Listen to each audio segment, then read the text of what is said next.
Whispering Manor of Ravenswood, a Sherlock Holmes mystery. Prologue, The Anatomy of Silence.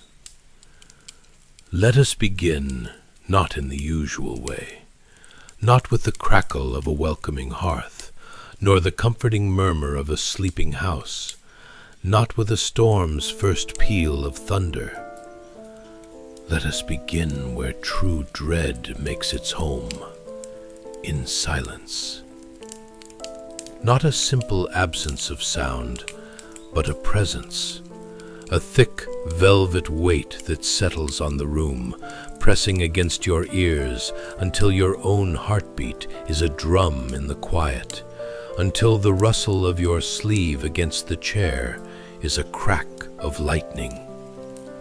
Hold your breath with me now, for 1 second, for 2, for 3 full seconds, unbroken, deliberate, absolute. Then, from a place far beyond these walls, through stone and soil and time, comes a single, clear note. A music box wound once, long ago, and left to play out its lonely song. The note is high, thin, and sad. It hangs in the silent air before you, trembling, before it finally and completely fades into nothing. Gather close, dear listeners. Draw your chair nearer to your own fire, for the warmth will be your shield tonight. Lend me your ears and your courage, for I weave a tale not meant for the faint of heart. This is a story where shadows learn to speak, where memories grow sharp and bite the hand that holds them. A story where the line between the living and the dead is not a border, but a battleground grown dangerously thin. It is a story where cold logic must walk willingly into the dark, led by the most brilliant and disciplined mind England has ever known. A story where Mr. Sherlock Holmes faces a mystery that does not merely challenge his intellect, but dares his very reason to lay down its arms and surrender. So, let the familiar walls around you grant you comfort. Let the steady glow of the lamp banish the corners. And let the wind outside, that lonely, ancient voice of the night, be your only warning. For not all is as it seems, and within the haunted, whispering halls of Ravenswood Manor, a terrible and clever war is being waged. Chapter 1. A Study in Desperation. Our scene opens in the one place in all of London where such unnatural troubles find their natural end, the sitting room of 221B Baker Street. It was a late afternoon in autumn, the kind where dusk seems to begin at noon. A chill grey fog, London's particular ghost, pressed itself against the window panes, blurring the world outside into a formless, shifting grey. But inside, the air was vivid and alive. It was sharp with the clean scent of pipe tobacco and violin resin, and electric with the singular tension of a great mind engaged in the act of seeing what others merely look at. Upon the polished oak table, made an island by a pool of lamplight, lay a single piece of paper, a telegram. Its corners had begun to curl slightly in the dry warmth of the fireplace, as if the message itself was trying to retreat from being read. Dr. John Watson lifted it, for what I believe was the 3rd time. His honest, soldier's face was creased with a concern that went beyond professional interest. His brow was furrowed, his mouth a firm line. His voice, when he read, was low and grave, giving each terrible phrase its full, awful weight. To Mr. Sherlock Holmes, I am besieged by the memory of my love. It has grown teeth and a voice. Come, before I am consumed by it. It is signed, Watson added, lowering the paper, by Lady Elara Ravenswood, a distant relation of my cousin's, Holmes. This reads less like a summons and more like a last testament.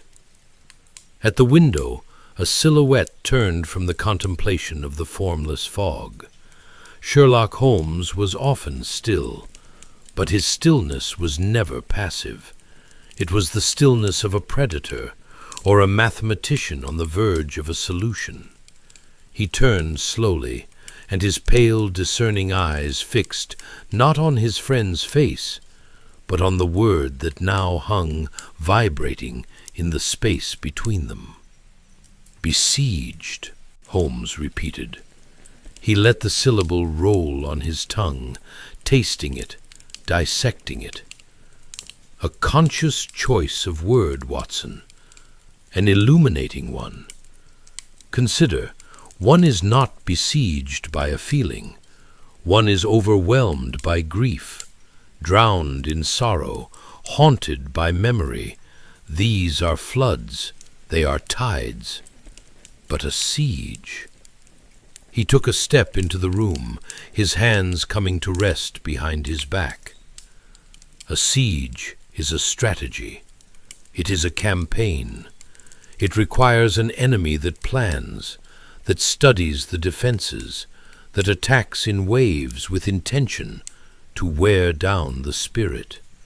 It implies a timetable, an objective. He moved to the mantelpiece, where his jackknife stood upright, pinning a sheaf of mundane correspondence. A ghost who conducts a military campaign, he mused. Now that, at least, would be a novelty in the annals of the supernatural. What color does the popular press paint this spectral general, Watson? Watson reached for a newspaper discarded on the worn divan. They call it the North Yorkshire Phantom, he said, scanning the florid text. They speak of melodies that drift from empty rooms, of phantom footfalls in the dead of night, of a widow, poor Lady Ravenswood, being systematically driven to the very brink of madness by the vengeful spirit of her late husband. Holmes released a short, derisive sound. Sensationalism dressed in the cheap finery of journalism. Strip away the embroidery, Watson. Pare it down to the bare bones.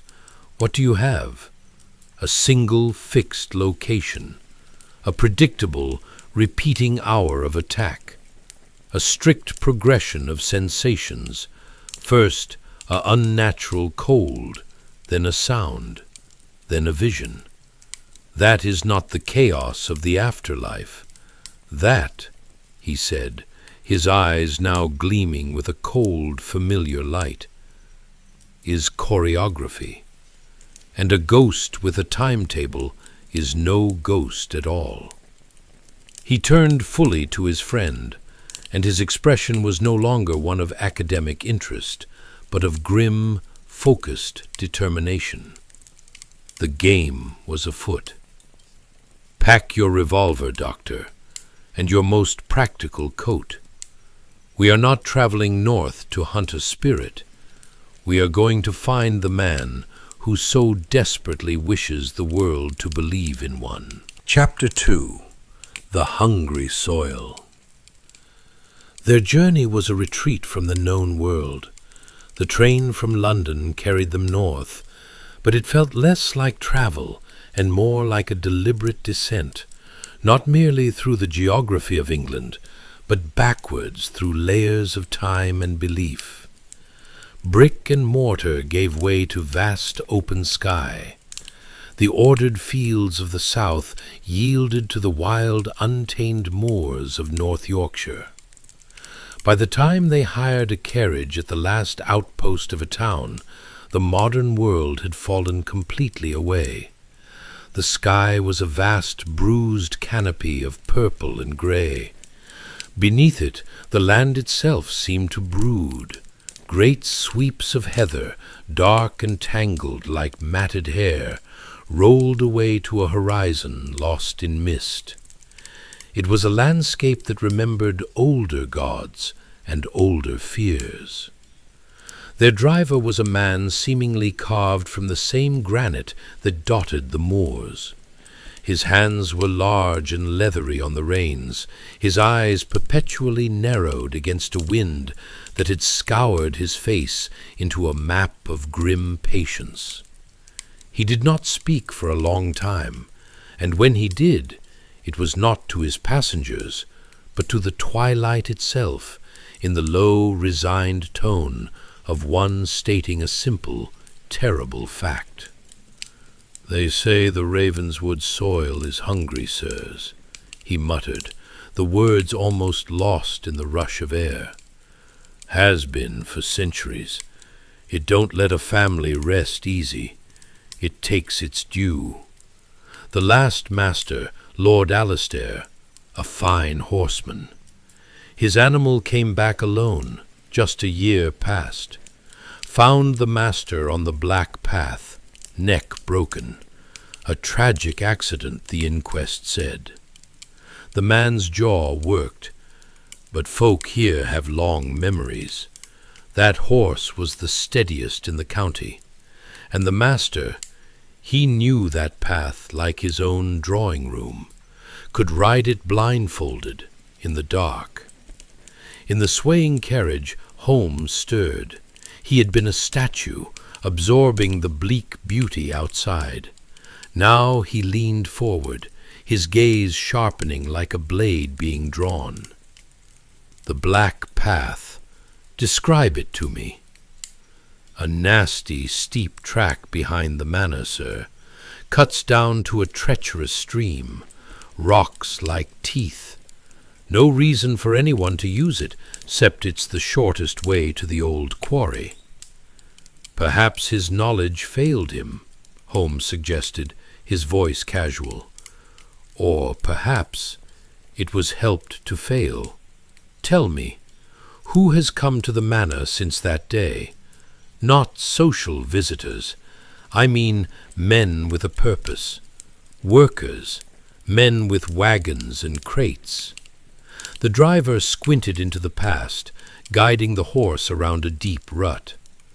"The young master's been up and down from London. The nephew, Mr. Thorne. Nervous sort. And before that, maybe a month after the funeral, there were others. Had a wagon, they did. Heavy. One fellow, his hands were stained dark with chemicals, talked about atmospheric effects for a theatrical. Fancied himself an artist of the new sort."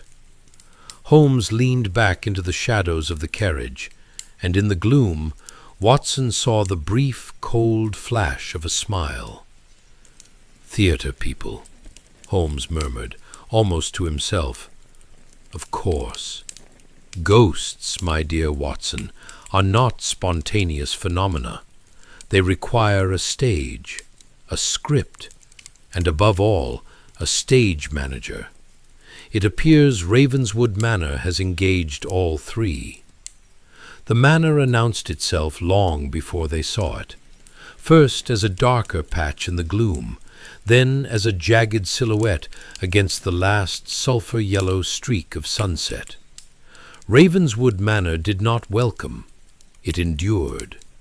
It was a great, gaunt skeleton of aged stone, all towers and crenellations, clinging to the edge of a wind-swept rise as if defying the moor to take it. When the massive, iron-studded oak door groaned open, it did not offer an entry, but an exhalation. A breath of air, centuries cold, washed over them. It carried the scent of damp stone and old beeswax, underlaid by something modern, sharp, and out of place. The acrid tang of machine oil and coal gas. Chapter 3. The House That Breathes. The cavernous great hall was a theatre of strained nerves.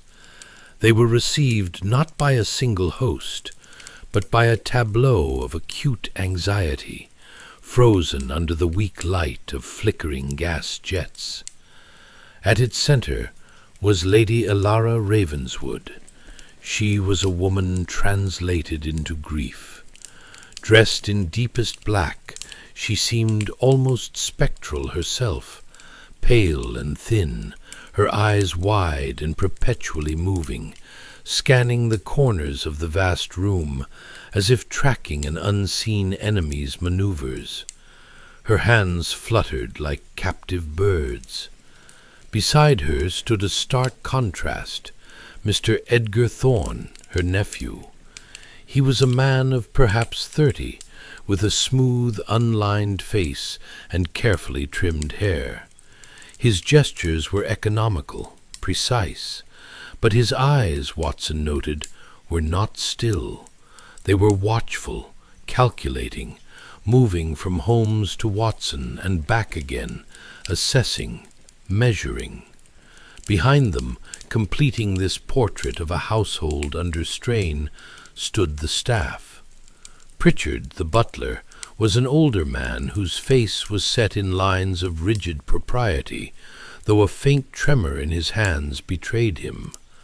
A young maid, introduced as Clara, stood wringing her apron, her entire body tense as a coiled spring, jumping at the ordinary creaks and sighs of the ancient house.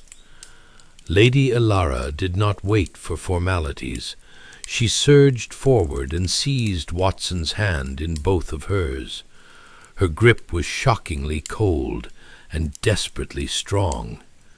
"You feel it, Doctor, do you not?" she implored, her voice a strained whisper. "The pressure in the air. He is not at peace. He is here. He besieges me. In the daylight he holds his position in the shadows, but when the lamps are lit and the shadows grow long, that is when he advances." Holmes stepped past Watson, his manner bypassing all social comfort. He was a surgeon, here to examine a wound. "And what are the terms of this siege, Lady Ravenswood?" he asked, his tone cool and clinical. "What specifically does this presence demand?"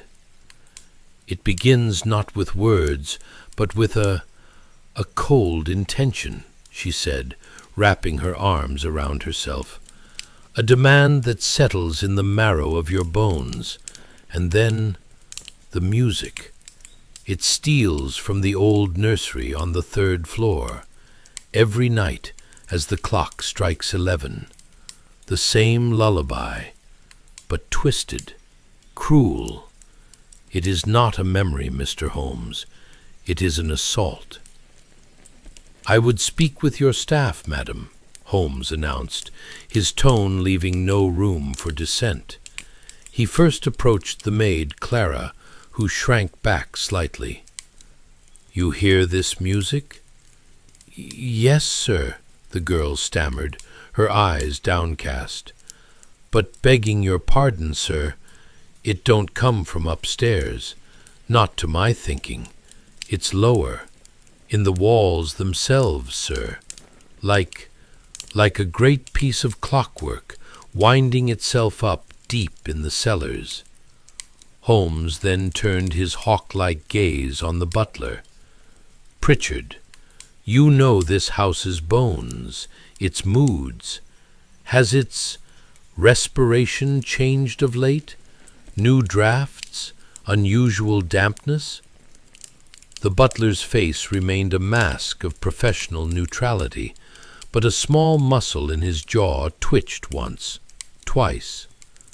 "The house is 300 years old, sir. It speaks in its own language of settles and shifts. But of late—" He paused, choosing his words with immense care. "The west wall of the long gallery, it sweats, a cold, clammy damp, unnatural even for our Yorkshire damp, and there is a vibration, a low mechanical hum, like a dynamo, that comes a few minutes before the music starts." His eyes, for a fraction of a second, flicked almost involuntarily toward a large, ornate ventilation grate high on the wall near the staircase. Holmes did not follow his glance. He did not need to. His own eyes performed a slow, comprehensive sweep of the hall. The wear patterns on the Persian rug, the placement of furniture, the specific alignment of that very vent. He absorbed it all, filing it away in the vast catalogues of his mind.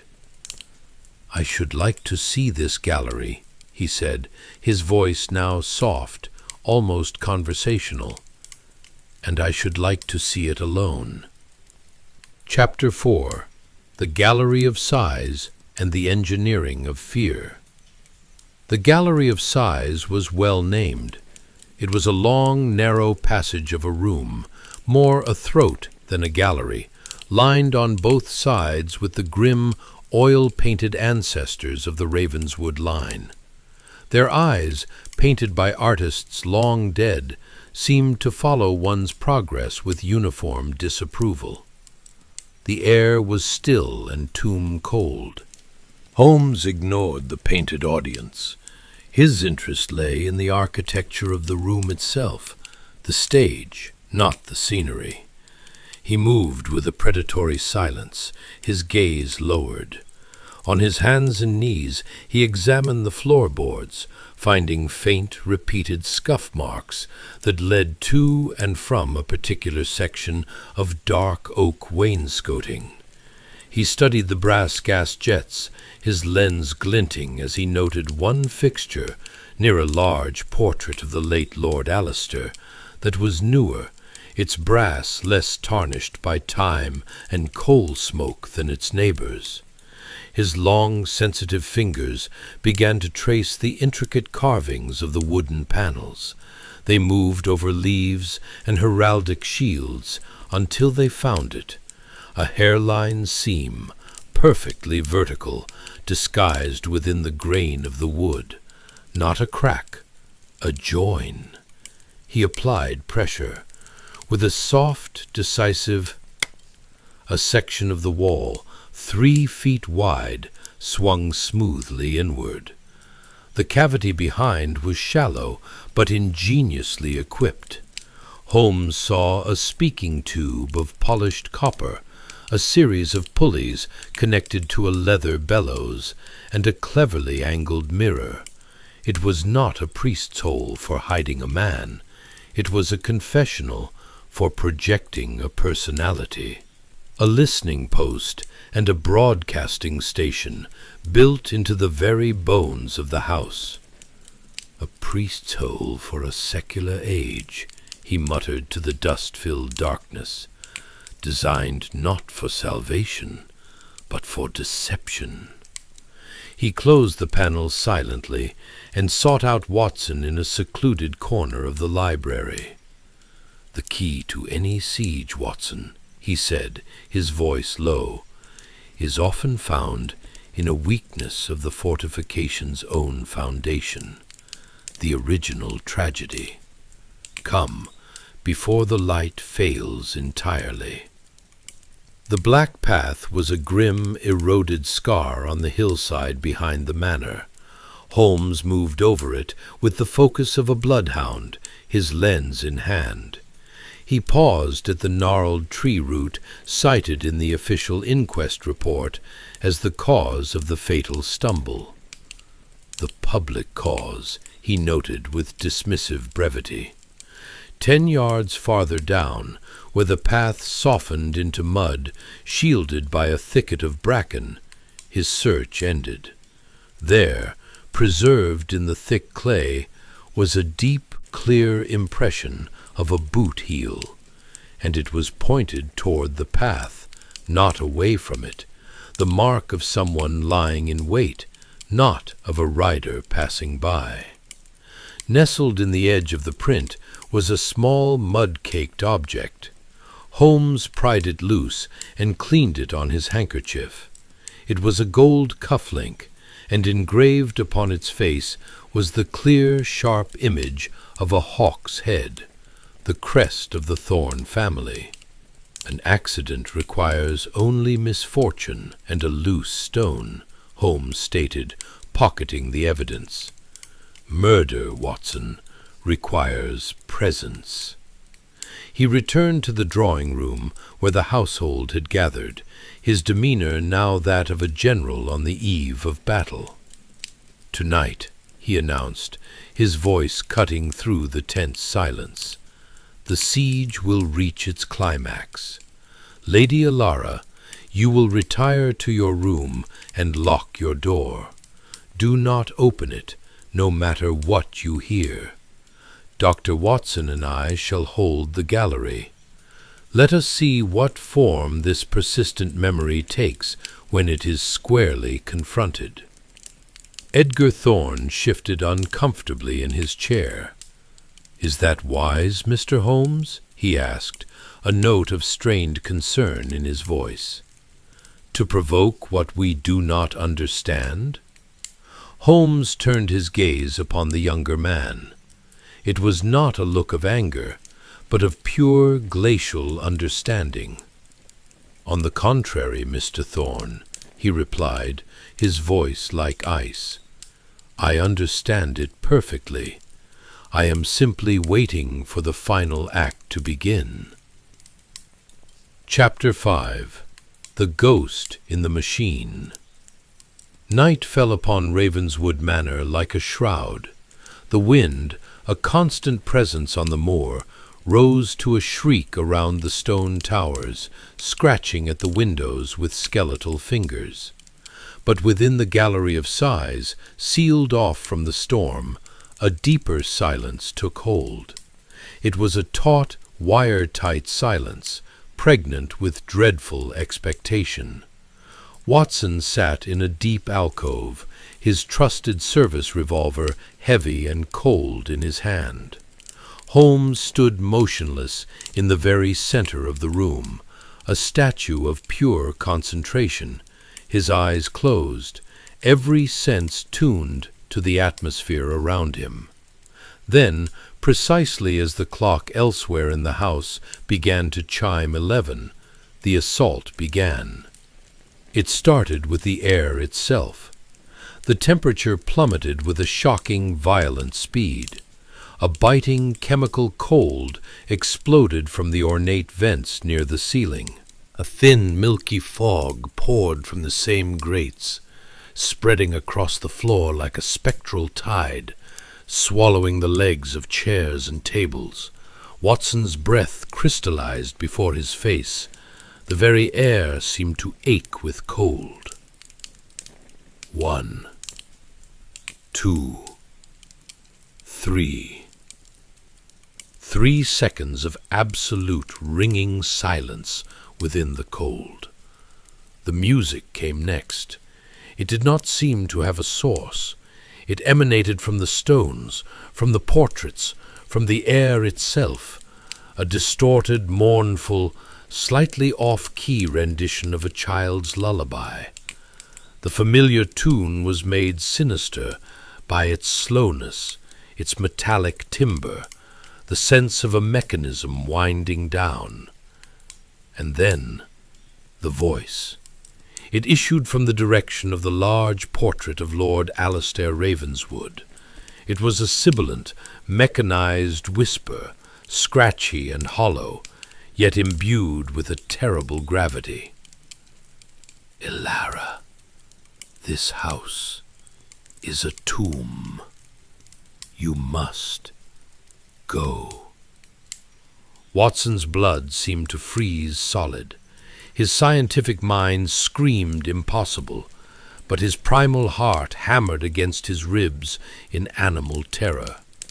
Before his widening eyes, the painted visage of Lord Alistair seemed to shift. The eyes in the portrait glowed with a faint, phosphorescent green light, and in the center of the room, from the swirling fog, a luminescent form began to coalesce, a shimmering, amorphous shape of pale light that hovered, pulsing gently, a foot above the ground. "Holmes, for God's sake!" Watson cried, raising his pistol toward the shimmering spectre. But Holmes was already in motion. He did not attack the apparition. He sprinted, head down, towards the bookshelf immediately to the left of the haunting portrait. "The wall, Watson!"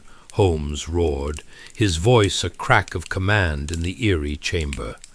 "The new gas jet by the central vent! Shoot it now!"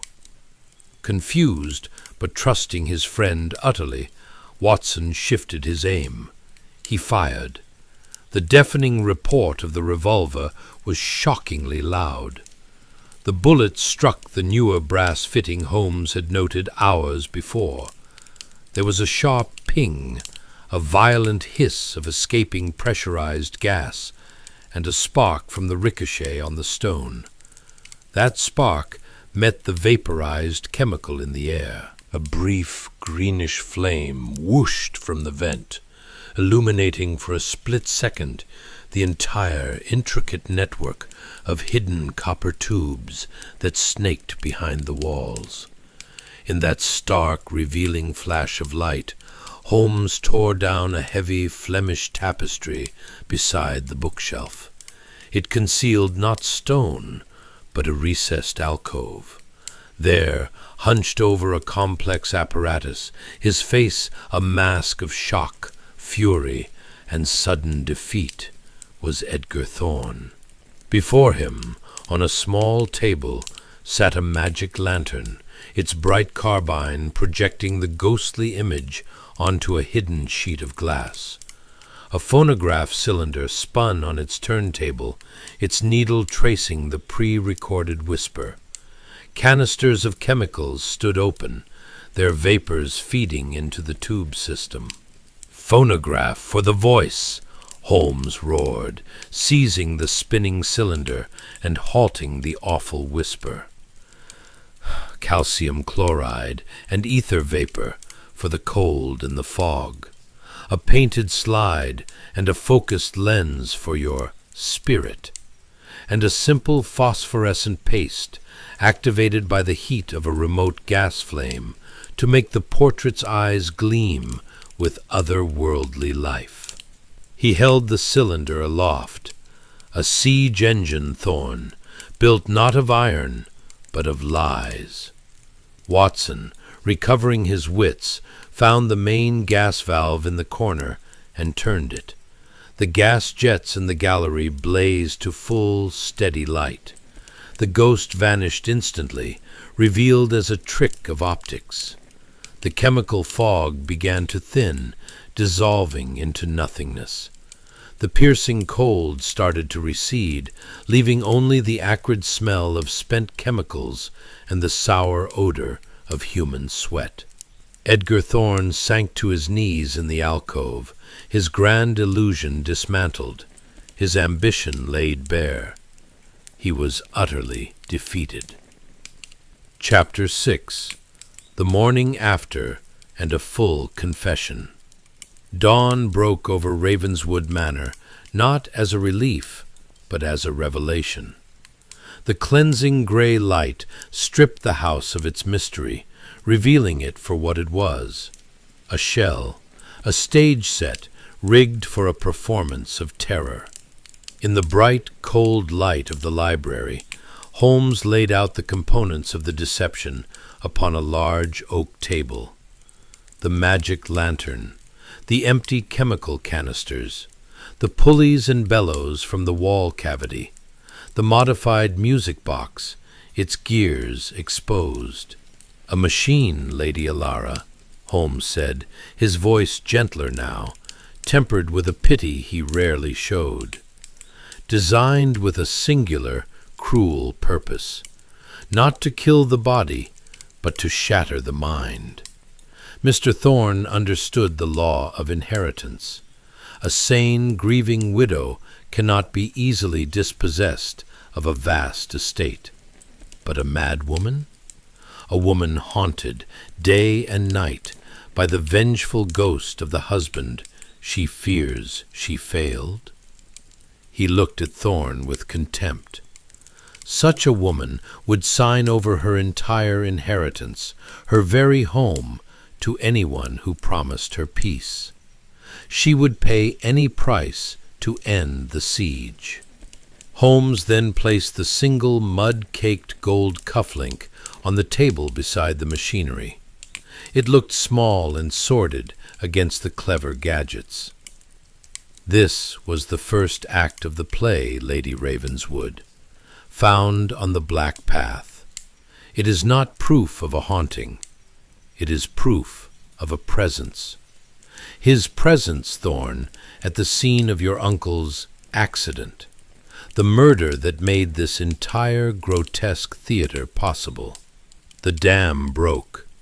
Edgar Thorne's composure, so carefully maintained, shattered into 1,000 pieces.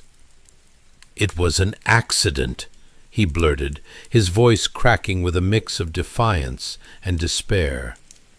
"I only meant to startle the horse. My uncle had gambling debts, deep ones. I thought if I gave him a fright, he'd be forced to sell the estate to pay them off. I grabbed for the bridle in the dark. The strap snapped. He fell. I panicked.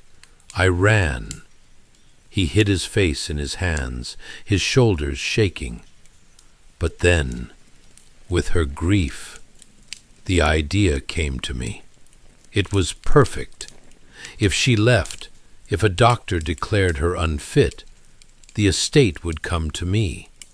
I could sell it and be free of this wretched place forever. "You traded a moment of clumsy panic," Holmes said, his voice cold and clear, "for a year-long campaign of calculated psychological cruelty. The haunting was not a consequence of the murder. It was your second, more deliberate attempt at it."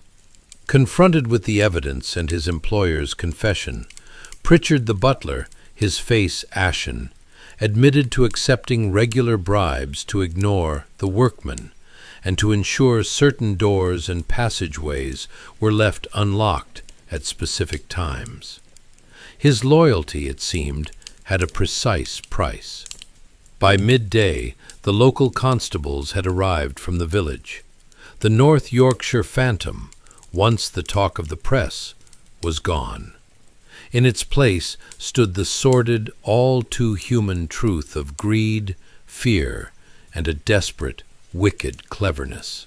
They led Edgar Thorne and the complicit butler away, not to face a spectral judge, but a very earthly magistrate. Chapter 7. The Lesson of Ravenswood. The train journey back to London felt like a return to a world of sense and order. The rhythmic, steady clatter of the wheels on the tracks was a sound of sanity restored. Watson watched the moors roll past the window, now gilded by a soft afternoon sun. The heather held a purple bloom, and the threatening gloom of the previous day seemed like a bad dream. Yet the memory of the gallery was sharp and cold. "It felt real, Holmes," Watson confessed, his voice hushed, as if the compartment itself might be listening. "In that moment, with the cold biting to the bone, and that voice whispering from the wall, my reason deserted me. I believed." Holmes, who had been gazing pensively at the passing countryside, lit his pipe. The familiar, sweet scent of his tobacco filled the space, a welcome anchor to the ordinary. He took a long draw before speaking. "That, Watson, was the entire and only design," he said. "The most profound and dangerous deceptions do not bother to argue with the intellect. They bypass it entirely. They speak directly to the ancient reptilian core of the brain, the part that knows only the fear of the dark, the dread of the unseen predator, the terror of the thing that should be dead, but is not. The ghost was never in the gallery. It was planted in the expectation, in the priming of fear. Thorne did not create a spectre. He weaponized a universal superstition. He turned the house itself into a gun and loaded it with Lady Elara's own love and grief. Watson nodded, the lesson settling deep within him. And the word, besieged. It was her cry for help from the ramparts, but it was also our first clue. Precisely, Holmes said, a flicker of approval in his eyes. She did not feel haunted. She felt tactically assailed. She used the language of a commander under attack. And a tactic, Watson, always implies a tactician. The human mind, he concluded, looking back out at the world rushing by, is the only true haunting. It can be a prison of private grief or a theater for the most monstrous of public frauds. Our task is always the same, to find the architect of the prison, the director of the play. Epilogue. And so, dear listener, as the tale concludes and the embers of your own fire fade to a warm red ash, as the stillness of the night embraces your home, remember the lesson of Ravenswood Manor. The most terrifying things in this world are not those that defy explanation. They are those that are meticulously, brilliantly crafted to exploit our deepest, most human need for an explanation. Any explanation, other than the bleak, simple, avaricious truth. The wind outside your window, straining at the latch, is only the wind. The creak upon the stair just now was only the old timber settling. The shadow that seemed to move in the corner of the room is only a trick of the fading light, isn't it? Somewhere, deep in the memory of the night, a final crystalline note from a music box seems to echo, just at the very edge of hearing, a lingering testament to the power of a suggestion once planted. And then, at last, it fades, not into silence, but into peace. Sleep well, if you can.